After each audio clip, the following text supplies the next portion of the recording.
et une façon de tirer un penalty. Pourtant, l'international italien Simone Zaza a choisi une manière totalement absurde pour le faire.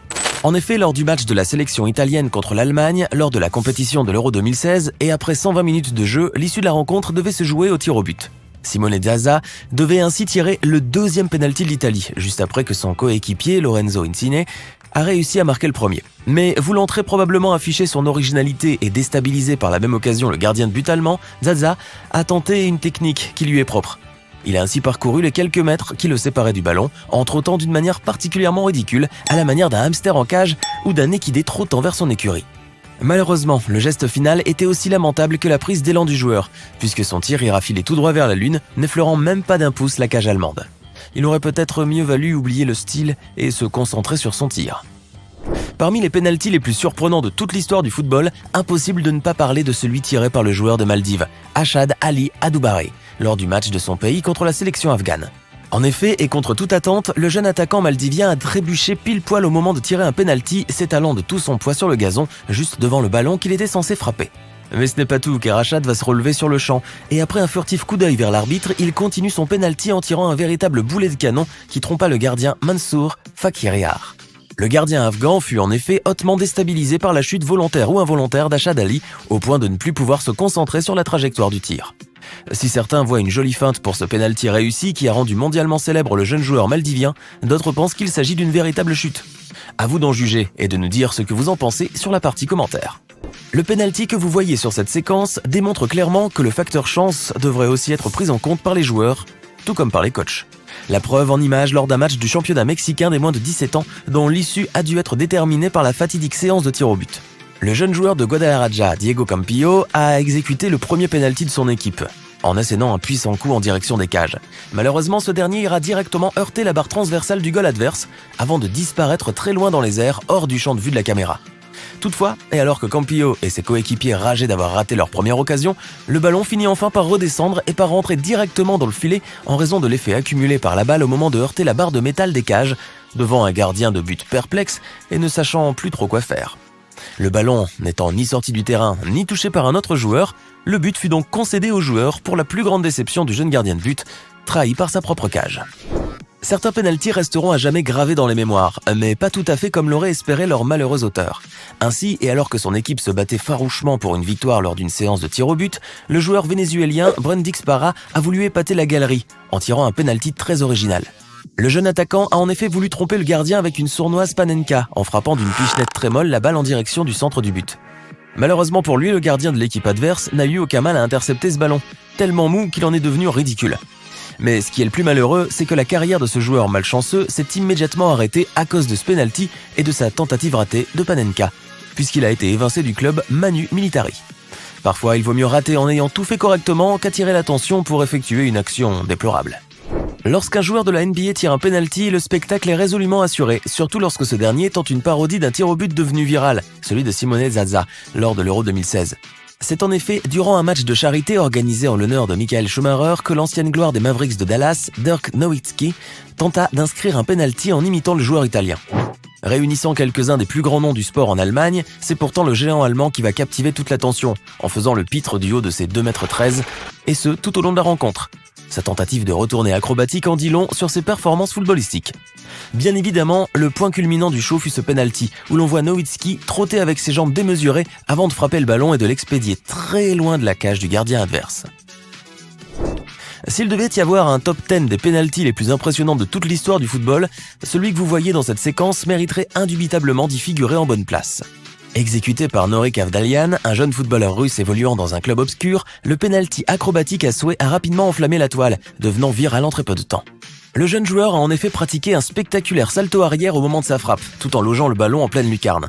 Le pauvre gardien de but, qui ne s'attendait certainement pas à une telle acrobatie, fut complètement hypnotisé par ce merveilleux saut périlleux qu'il n'oubliera pas de sitôt. Une chose est sûre, des buts comme ça fait tourner la tête. Dans la série des pénaltys les mieux ratés de l'histoire du football, nous retrouvons celui tiré par Bersen Selina, un footballeur kosovar évoluant en tant que milieu de terrain au Dijon FCO. En vérité, tirer serait un doux euphémisme dans le cas de Selina, puisque le jeune joueur, pourtant flanqué de l'emblématique numéro 10 sur son maillot, n'a même pas réussi à frapper le ballon. En effet, alors qu'il s'apprêtait à shooter dans le ballon, Selina s'est visiblement emmêlé les pinceaux au niveau de ses pieds. puisqu'au lieu de shooter la balle, il heurte son pied d'appui et perd l'équilibre, tandis que le ballon est rapidement écarté par l'un des défenseurs de l'équipe adverse. Ce dernier ne manqua pas d'ailleurs de narguer le pauvre Celina, qui était bien conscient d'être devenu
prend l'aspect d'un pénalty spectaculaire exécuté de manière totalement magistrale.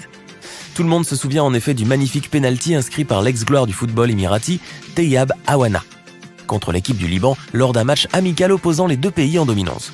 Le score était déjà de 5-2 vers la fin du compte à rebours lorsqu'une faute commise dans la surface de réparation obligea l'arbitre à sortir son sifflet pour signaler le pénalty. Le jeune joueur va alors s'élancer pour frapper le ballon, mais contre toute attente, il se retourne au dernier moment et effectue une belle talonnade qui surprend totalement le gardien de but. Ce dernier n'a d'ailleurs pas pu esquisser le moindre geste, se contentant de regarder le ballon atterrir tranquillement dans ses filets. Même les plus grands noms du football peuvent rater un penalty, et il leur arrive même parfois de se faire complètement ridiculiser avec des tirs totalement hors cadre. Cette vidéo en est un exemple parfait, puisqu'on y voit l'un des pénaltys les plus ridicules du football, pourtant orchestré par un duo de grands joueurs. Il s'agit de Robert Pires et Thierry Henry, les deux stars françaises d'Arsenal, qui lors d'un match contre Manchester City avaient décidé de tenter une combinaison sur penalty en le jouant à deux. Mais pour on ne sait quelle raison, Pires, au lieu de passer le ballon à Henry, s'est contenté de faire une feinte de son pied. Ce geste a certes déstabilisé les défenseurs, mais ironiquement aussi son coéquipier, qui s'était élancé pour frapper le ballon. S'agissait-il d'un manque de communication entre les deux joueurs ou simplement un malheureux faux pas de la part de Robert Pires? Toujours est-il que ce penalty demeure l'un des plus mauvais que vous ne serez jamais amené à voir à ce jour. Et si vous voulez vraiment regarder ce que ça donne lorsqu'un penalty est exécuté dans les règles de l'art par deux joueurs, il vous suffit de voir ce joli penalty joué conjointement entre Lionel Messi et Suarez et magistralement exécuté, lui. Certains joueurs sont facilement distraits et il leur arrive alors immanquablement de rater leur cible. Zlatan Ibrahimović n'en fait assurément pas partie. Regardez-le garder tout son sang-froid alors même qu'il se fait narguer par le gardien de but Julio César lors d'un derby milanais très chaud. En effet, l'Inter menait le jeu par 1-0 avant que l'arbitre ne siffle un penalty pour le Milan AC dont l'exécution fut bien évidemment confiée à l'imperturbable Zlatan. Ce dernier, impassible face aux provocations du gardien de but brésilien, reste parfaitement de marbre face à ses invectives visant à le déstabiliser. Zlatan finira donc par inscrire le but, fidèle à son habitude bien sûr, mais il ne manquera pas de rendre la monnaie de sa pièce au malheureux Julio César, qui a dû ressentir la honte de sa vie. Statistiquement parlant, Cristiano Ronaldo est l'un des joueurs ayant réussi le plus de pénaltys dans sa carrière, le Portugais ne ratant que très rarement la lucarne en cas de tir au but. Pourtant, depuis qu'il porte le maillot de la Juventus, l'attaquant portugais semble avoir perdu de son panache, puisqu'il a déjà raté 2 tirs au but jusqu'à présent. Le dernier en date est un penalty contre le Milan AC, ce que vous pouvez voir sur cette séquence, et qui montre un CR7 très fatigué, ayant presque de la peine à frapper le ballon assez fort pour inquiéter le gardien. En effet, on voit bien que le tir manque de punch, n'est pas vraiment cadré, contrairement à ce à quoi nous avait habitué le grand Cristiano. Alors, serait-ce le début de la fin pour l'attaquant portugais ? On ne peut le dire, mais on espère bien que non, en tout cas. Voilà, alors qu'avez-vous pensé de cette compilation des 13 pénaltys les plus surprenants de toute l'histoire du football ? Lequel d'entre eux vous a le plus impressionné ? Dites-le nous dans les commentaires ci-dessous.